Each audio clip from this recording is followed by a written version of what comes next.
Hello friends, welcome back to our channel Smart Stitch. இந்த வீடியோல நம்ம என்ன பார்க்க போறோம்னா வாட்டர் ஃபில்லிங் ஸ்டிச். நம்மளோட ஆரி கிளாஸோட 20வது கிளாஸ்.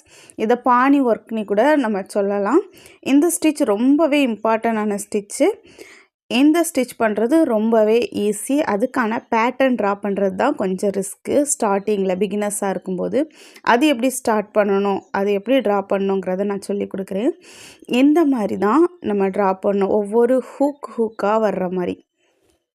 ஃபர்ஸ்ட் எடுத்த உடனே நீங்க டிரா பண்ணீங்கனா இந்த மாதிரி வராது. நிறைய மிஸ்டேக்ஸ் வரும். அதை எப்படி அவாய்ட் பண்ணனும் அப்படிங்கறத நான் சொல்லி கொடுக்கிறேன். இப்போ பார்க்கிறதுக்கு உங்களுக்கு ஈஸியா இருக்கும். இருந்தாலும் நீங்க ஒரு பேப்பர் எடுத்து இதே மாதிரி டிரா பண்ணி பாருங்க. பண்ணிட்டு நான் சொல்ற அந்த ஏரியாவை பாருங்க நீங்க மிஸ்டேக் பண்ணிருக்கீங்களான்னு. இப்போ நான் பண்ணும்போது பாருங்க ஒவ்வொரு இடத்துல கார்னர் வருது. ஷார்ப் எட்ஜ் வருது. அந்த ஸ்டிச்ல பாணி ஸ்டிச்ல ஷார்ப் எட்ஜே வரக்கூடாது. அப்படி வந்துச்சுனா அது தப்பு. செகண்ட் இந்த மாதிரி நிறைய பேர் டிரா பண்ணிருப்பீங்க.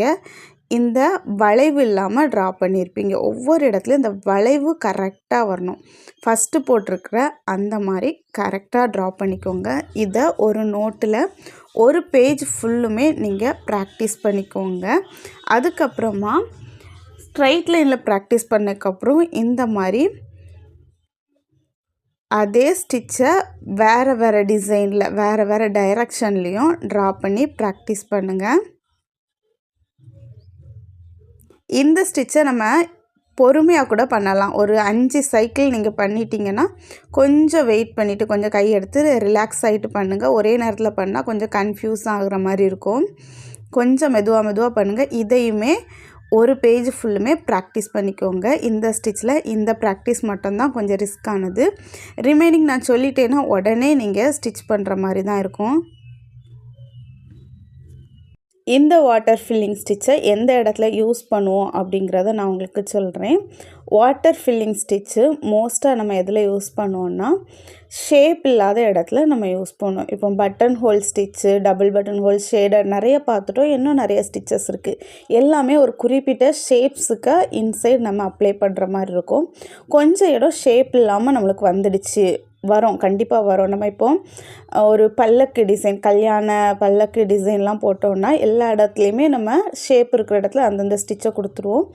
இடையில கொஞ்சம் இடம் ஷேப் இல்லாம வித்தியாசமான ஒரு ஷேப்ல இருக்கும். அப்படிப்பட்ட இடங்கள்லாம் இந்த மாதிரி டிசைன் யூஸ் பண்ணலாம். அதே மாதிரி ராஜா ராணி இமேஜ் அதெல்லாம் நம்ம வரையும் போது எங்கயாவது கேப் இருக்கு. அந்த கேப்பை ஃபில் பண்ணும்போது இந்த பாணி ஸ்டிச்சை நம்ம யூஸ் பண்ணிக்கலாம். இந்த பிராக்டீஸ் பண்ணி முடிச்சதுக்கு அப்புறமா இந்த மாதிரி கிளாத்லயும் நீங்க பிராக்டீஸ் பண்ணிக்கோங்க. ஒரு இடத்துல கண்டினியூவா வரல அப்படினா நீங்க அந்த இடத்தை அப்படியே விட்டுட்டு கொஞ்சம் இடம் கேப் இருக்கிற இடத்துல மறுபடியும் பண்ணலாம். நான் இப்போ பண்றத பாருங்க. கொஞ்சம் கேப் கிடக்கு. அந்த இடத்துல இன்னொரு டைம் நான் இப்படி பண்ணி எடுத்துக்கிறேன். இந்த மாதிரி ஒரு ரவுண்ட் ஷேப்லயும் போட்டு எடுத்துக்கோங்க. ஃபர்ஸ்ட் இந்த ஸ்ட்ரைட் லைன்ல தான் நம்ம போட போறோம். ஒரு முறை செக் பண்ணிக்கோங்க. நீங்க போட்டுருக்கிறதுல எந்த இடத்துலயும் கார்னர் இல்லாம இருக்காங்கறத செக் பண்ணிக்கோங்க. அதே மாதிரி கரெக்ட்டான ஷேப் கொண்டு வந்திருக்கீங்களாங்கறத செக் பண்ணிக்கோங்க. அதுக்கு அப்புறம் நம்ம என்ன ஸ்டிச் பண்றோம்னா செயின் ஸ்டிச் தான் போடுறோம். அது ரொம்பவே குட்டியா நம்ம போடுறோம். உங்களால எவ்வளவு குட்டியா போட முடியுமோ அந்த அளவு குட்டியா போடணும். இதுக்கு சாதாரண சில்க் த்ரெட் எடுத்துக்கோங்க. டபுள் ஸ்ட்ராண்ட்ஸ்ல எடுத்துக்கோங்க. நம்ம சில்க் த்ரெட் எப்பவுமே டபுள் ஸ்ட்ராண்ட்ஸ்ல தான் எடுத்துக்குவோம். இப்போ ஃப்ரேம் கொஞ்சம் லூசா இருந்துச்சு. டைட் பண்ணி எடுத்தாச்சு. நீங்க ஒவ்வொரு முறை வர்க் பண்றதுக்கு முன்னாலயும் ஃப்ரேமை டைட் பண்ணிக்கோங்க. லூசா வச்சு பண்ணும்போது உங்களுக்கே தெரியும். நீடில் உள்ள குத்திட்டு வரும்போது கொஞ்சம் லூஸ் உங்களுக்கு தெரிஞ்சிடுச்சு. உடனே டைட் பண்ணிருங்க. இப்போ குட்டியா செயின் போட்டுட்டு இருக்கேன். உங்களுக்கு பார்த்தாலே தெரியும். ரொம்ப குட்டியான செயின் போடுறேன். இந்த பாணி ஸ்டிச்ங்கிறதே குட்டியான செயின் ஸ்டிச் நம்ம டிரா பண்ணிருக்கிற பேட்டர்ன் மேல போடுறது தான்.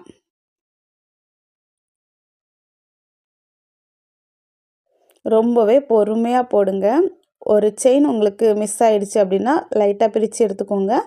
பிரிச்சு எடுத்துட்டு மறுபடியும் பண்ணுங்க. கரெக்ட்டா நீங்க போட்ட அதே பேட்டர்ன் மேலே போடுங்க. இந்த ஸ்டிச் போடும்போது ஸ்டாண்டையோ ஃப்ரேமையோ டைரக்ஷன் மாத்தாம நீடில மட்டும் ரொட்டேட் பண்ணி போடுங்க. அதே மாதிரி நீங்க இருக்கிற பொசிஷனையும் மாத்த வேண்டாம். நீடில் மட்டும் ரொட்டேட் பண்ணுங்கள். கீழே மாற டைரெக்ஷனில் நம்மளோட ஒர்க் வருது அப்படின்னா நீடிலோட நோஸ் கீழே இருக்கிற மாதிரி வச்சு பண்ணுங்கள். மேலே மாற போகுது அப்படின்னா நீடிலோட நோஸ் மேலே இருக்கிற மாதிரி வச்சுக்கோங்க. இப்போது நான் நீடில் ரொட்டேட் பண்ணுவேன் பாருங்கள். கீழே டிசைன் வர்றதுனால நோஸை கீழே வச்சு பண்ணுறேன். இப்போ மேலே ஏறுற டிசைன் வரும்போது நீடிலோட நோஸ் மேலே இருக்கிற மாதிரி வச்சு பண்ணுறேன். இந்த மாதிரி வச்சு பண்ணுங்கள். ரொம்ப ஈஸியாக பண்ணிடலாம். கரெக்டாக நீங்கள் போட்டிருக்க பேட்டர்ன்லேயே ஸ்டிச் பண்ணுங்கள். அதே மாதிரி குட்டி குட்டி செயினாக மட்டும் பண்ணுங்கள். அப்படின்னா தான் இது நீட்டாக இருக்கும். இந்த மாதிரி கண்டினியூஸாக நீங்கள் ஸ்டிச் பண்ணுங்கள். ஸ்டிச் பண்ணுறதுக்கு கொஞ்சம் டைம் எடுக்கிற மாதிரி இருக்கும். ஆனால் ரொம்பவே நீட் ஃபினிஷிங்கில் நம்மளுக்கு கிடைக்கும். எந்த ஒர்க்குமே பர்ஃபெக்டாக பண்ணுங்கள். நம்ம ஸ்டூடெண்ட்ஸ் நிறைய பேர் சூப்பராக பண்ணிகிட்ருக்கீங்க. ஒரு சில ஸ்டூடெண்ட்ஸ் கொஞ்சம் பெரிய செயினாக போடுறீங்க, இமேஜை ரொம்ப குட்டியாக செலக்ட் பண்ணுறீங்க. அதெல்லாம் அவாய்ட் பண்ணிவிட்டு இமேஜை நல்லாவே பெருசாக உங்களோட ப்ராக்டிஸ் தான் ரொம்ப முக்கியம். எந்த அளவு ப்ராக்டிஸ் பண்ணுறீங்களோ அந்தளவுக்கு உங்களோட ஒர்க்கு சூப்பராக இருக்கும். இப்போ நம்ம இந்த மாதிரி ஒரு சர்க்கிளில் ரெடி பண்ணி வச்சுருக்கிற இடத்துல நம்ம போடலாம்.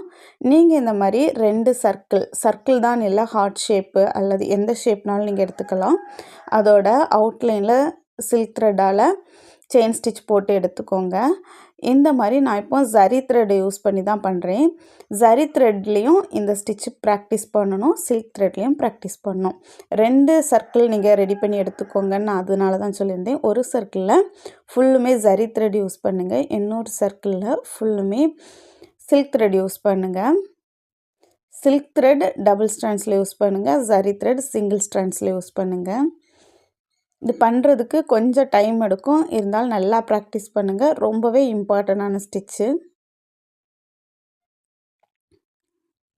இந்த ஸ்டிச்சை இதுக்கு மேலே எக்ஸ்பிளைன் பண்ண வேண்டாம்னு நினைக்கிறேன். ஏன்னா நம்ம ஸ்டூடெண்ட்ஸ் எல்லாருக்குமே ரொம்பவே செயின் ஸ்டிச் நல்லாவே ப்ராக்டிஸ் பண்ணிட்டீங்க.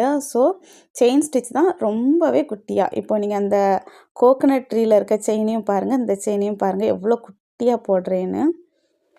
இப்போ உங்களுக்கு ஃபைனலாக கொஞ்சம் இடம் கேப் கிடந்துன்னு 2வது நம்ம போட்ட இடத்துல பண்ணுறதுக்காக ஃபஸ்ட்டு உள்ளதை நாட் போட்டு எடுத்துக்கோங்க. த்ரெட்டை கட் பண்ண வேண்டாம். அப்படியே கண்டினியூ பண்ணி அந்த பானி ஸ்டிச்சையும் ஃபினிஷ் பண்ணிடுங்க. ரொம்ப சூப்பராக கிடச்சிரும். தேங்க்யூ.